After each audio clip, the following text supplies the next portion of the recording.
Some things you see once and wish you could forget forever. But when the NFL is involved, they make sure you do forget, even if they have to pay you to erase it from your memory. This is the story of the night I was hired for what I thought was just another halftime gig, and ended up seeing something so disturbing behind the curtain that it still follows me to this day. If you think you know Taylor Swift, think again. It started like every other routine booking. I've been working behind the scenes in sports entertainment for years, running props, shuttling equipment, occasionally assisting with celebrity stage setups. It pays the bills, keeps me on the road, and lets me brush shoulders with people I'll never really know. That Tuesday morning, the call came earlier than usual. My phone lit up with a number I didn't recognize. On the other end, a man with a voice like static said, "We've got a special one for you. High-profile halftime performance. They asked for you by name." I almost laughed. Me? Requested personally for a halftime show? Usually, you're just another name on a rotation list. But then he mentioned the pay, $20,000 for one night's work, and any thoughts of questioning it went right out the window. I've done enough gigs to know that kind of money doesn't land in your lap unless someone really wants you there. The pickup point wasn't at the stadium. That was the first red flag. Instead, they told me to meet a transport crew at a nondescript warehouse on the outskirts of Miami. When I arrived, it didn't look like a place tied to one of the biggest sports organizations in the world. No banners, no signage, just a plain industrial building with security thicker than some military bases I've seen. Men in black tactical clothing moved like shadows, avoiding eye contact, loading the transport truck with plain brown crates. When I asked what was in them, no one answered. One guy finally approached my window, leaned in, and said, "Drive this directly to the stadium. No stops, no detours. And whatever you do, don't open the cargo." He slapped an envelope onto my dash. Half the cash now, half when I finished. Crisp hundreds, smelling like they'd never been touched. I should have turned the truck around right then. But $10,000 in hand and another 10 waiting makes you blind to a lot of warning signs. The route they gave me wasn't the usual city run. It wound through back roads, cutting away from the main freeway. The streets felt quieter than they should have, like even the traffic knew to stay away. At first, the cargo was silent. Just the hum of the truck's engine and the occasional rattle as I hit a bump. But somewhere past Baton Rouge, my phone rang. The number was blocked. When I answered, a voice I didn't recognize said, "No matter what you hear, no matter what you think you see, keep driving." It wasn't a suggestion. It was a command. The call cut off before I could respond. That's when I started hearing it, a faint tapping from the back of the truck. I told myself it was just the boxes shifting, but deep down, I knew better. The tapping grew louder. Then came the whispers. Dozens of voices, overlapping, urgent, desperate. And then, a scream. Muffled, but real. It sliced through the air like it was meant to reach me. Meant to pull me into whatever was back there. I gripped the wheel until my knuckles turned white. Every instinct screamed at me to pull over and see what I was hauling. But the memory of that phone call kept me locked in my seat. The noise stopped as suddenly as it started, but the silence wasn't comforting. It felt like something was holding its breath, waiting for me to make a mistake. Somewhere past the Texas line, my GPS flickered and reset. The route changed entirely. Instead of heading straight to the stadium, it now led me into a dense, unlit forest road. No signal, no radio, no way to contact anyone. That's when the whispers returned. Louder this time, almost inside the cab, and then a voice, clear as day, right behind me. Help us. I slammed the brakes, heart in my throat. My eyes shot to the side mirror, half expecting to see faces pressed against the trailer walls. But there was nothing.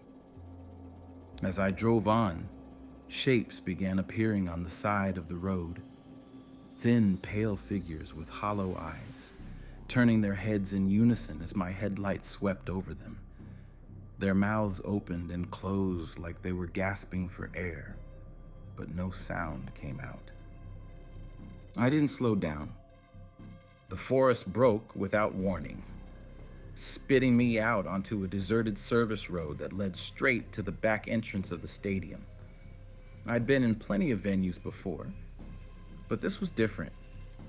No tailgaters, no scattered staff, no ambient hum of pre-game chaos, just floodlights and shadows. Security was waiting. Not the usual stadium guards. These men were the same ones from the warehouse, moving in perfect sync, their faces unreadable. They didn't speak to me, just signaled for me to back the truck into a gated loading bay. One stepped forward, eyes locked on mine, and said, "Stay in the cab until we tell you." I sat there in the dark, engine idling, watching in the side mirror as they opened the trailer. I expected to see crates stacked from floor to ceiling. Instead, the men stepped inside, disappearing into shadows that seemed thicker than they should be. When they emerged, they weren't carrying boxes. They were walking in pairs, each holding people, men and women, their heads slumped forward, limbs hanging like puppets with their strings cut. Their skin was pale, almost waxy, like they'd been drained of something vital. No one looked at me. Not the guards, not the limp figures. They moved silently toward a tunnel that led deeper into the stadium. The last man out closed the trailer doors, and only then did someone signal for me to step out. They led me through service corridors I'd never seen before, even in stadiums I'd worked for years. The walls were concrete, the air colder the deeper we went. My footsteps echoed like I was walking into an empty cistern. We stopped at a massive black curtain. Behind it, I could hear faint music, a piano riff I recognized instantly. It was the intro to one of Taylor Swift's biggest songs, stripped down and slow, like a version meant for no one but the people here. A man in a headset appeared beside me, his voice low but firm. "You don't speak. You don't move unless told. You keep your eyes forward. Understand?" I nodded, though my pulse was hammering. When the curtain parted, I stepped into another world. The space behind the stage wasn't the frantic mess of cables, crew, and equipment you'd expect. It was dim, almost candlelit, with long, heavy drapes absorbing every stray sound. And in the center, Taylor Swift stood completely still, facing a semicircle of those pale, drained people from the truck. I'd worked around performers before. The moments before a show are usually electric, stretching, vocal warm-ups, whispered pep talks. But Taylor wasn't doing any of that. She was watching them. Her eyes were locked on the group like she was reading something in their expressions. Or their souls. A man stepped forward from the shadows, dressed in a dark suit that looked too formal for a backstage crew member. He handed her something small, metallic, and thin. It caught the light like a blade. Without a word, she began moving through the group, her lips moving soundlessly. Each time she passed one of them, their heads would tilt back slightly, eyes fluttering as if they were in a trance. The music swelled faintly in the distance, the crowd out there roaring, clueless. Here, the air was suffocating, thick with something you could almost taste. And then, one of the pale figures collapsed to the floor.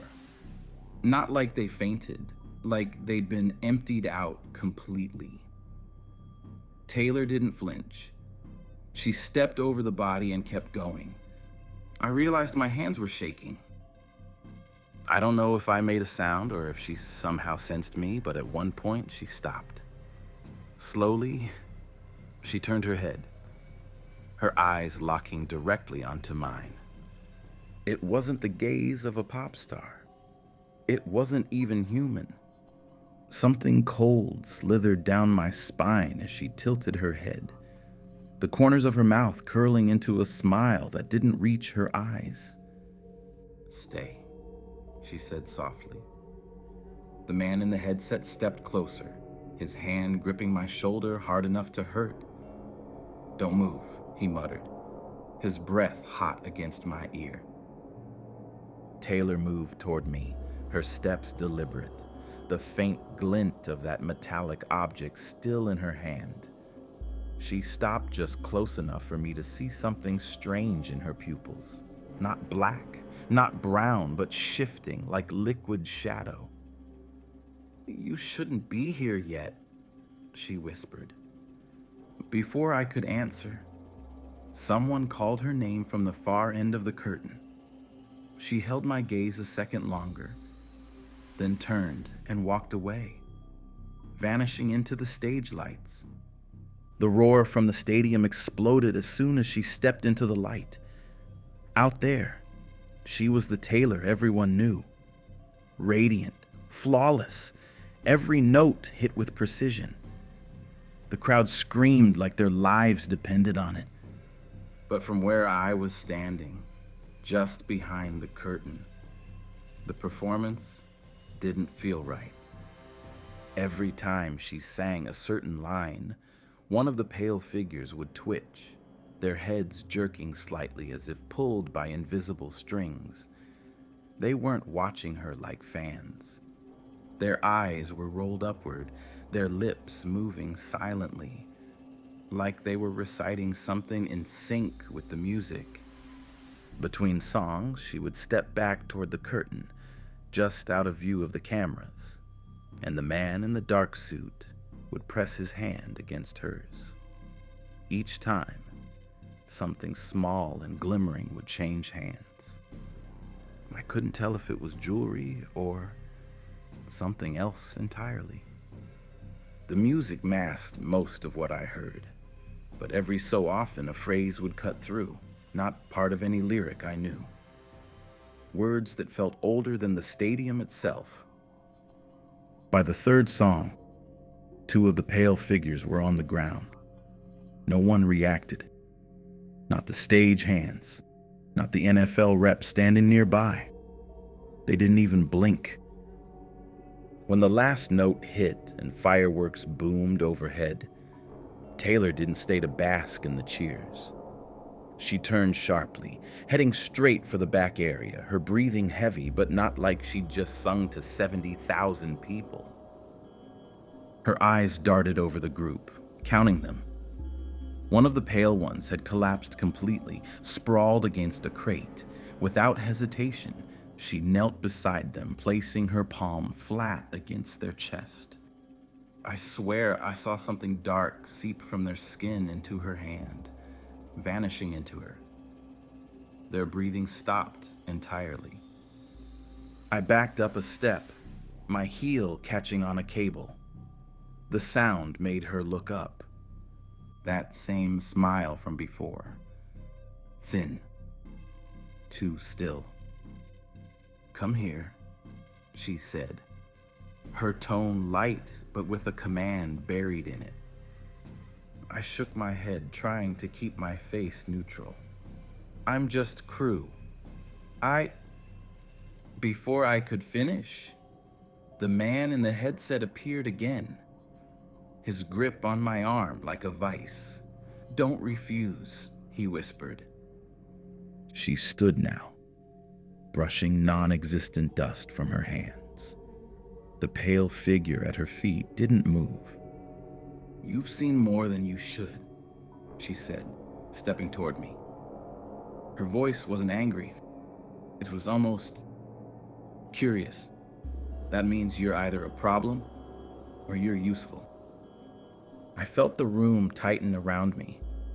The curtain, the drapes, even the wall seemed to lean inward.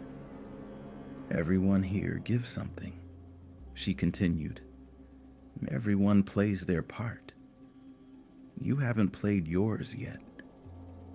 It was said casually, but I understood the weight.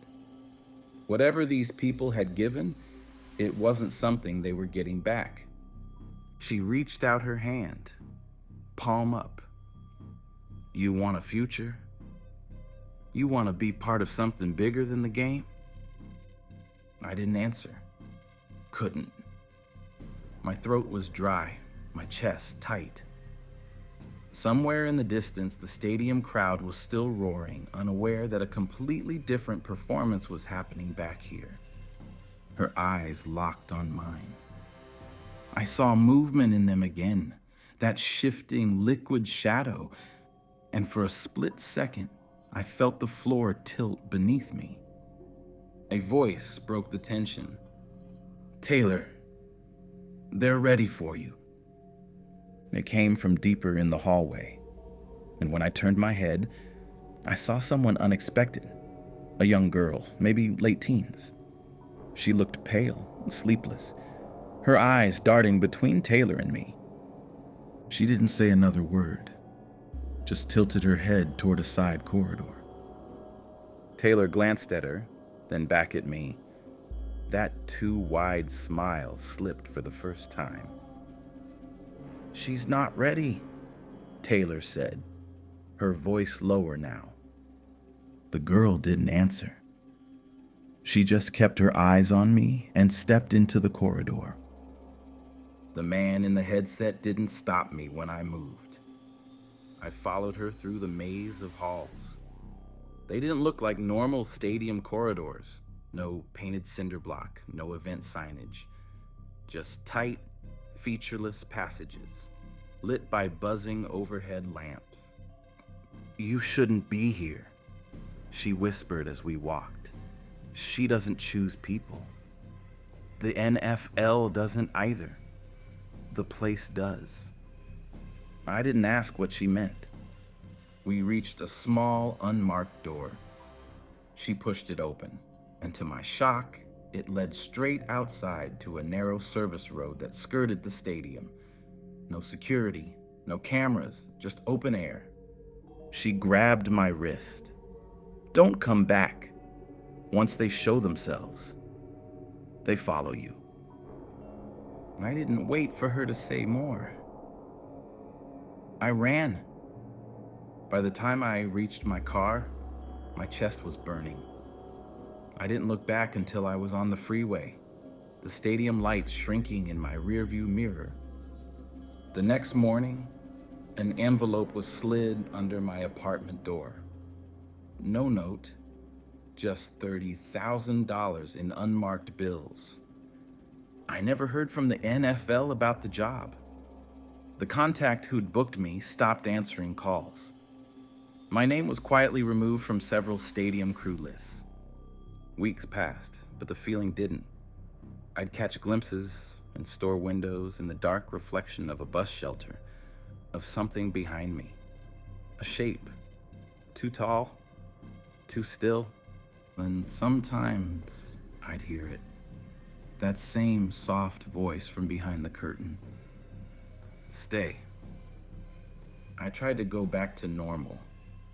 I stopped taking big gigs, stuck to small local events where the most dangerous thing you might face is a drunk fan or a bad lighting rig.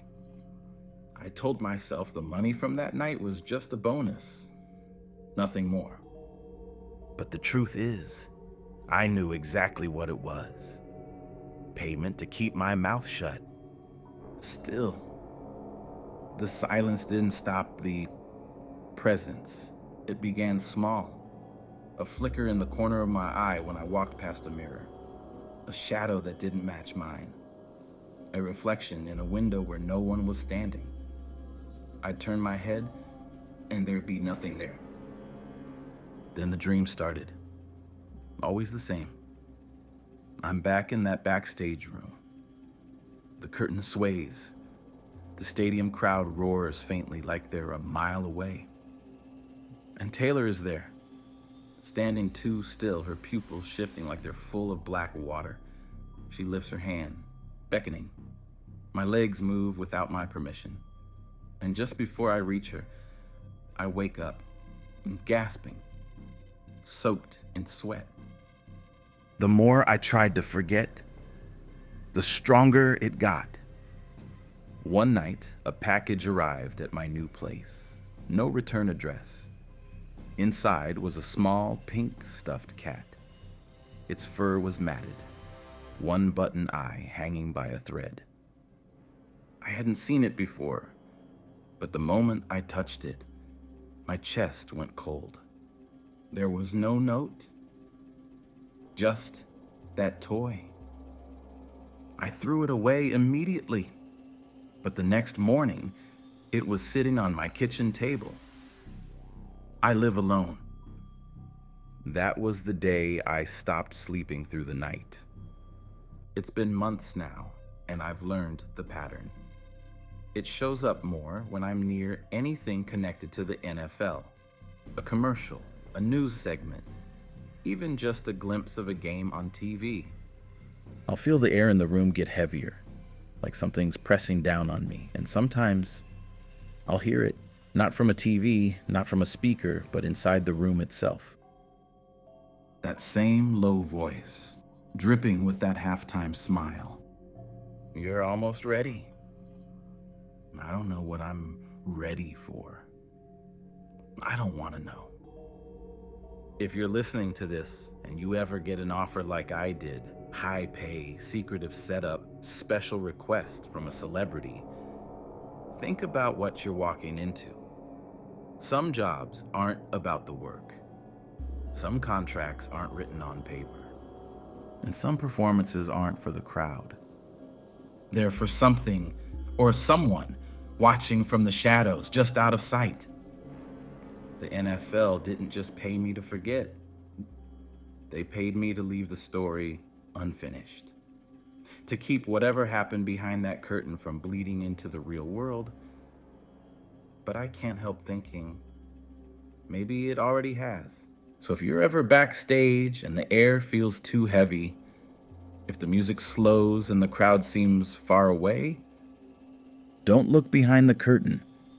And if you do, don't let her see you first.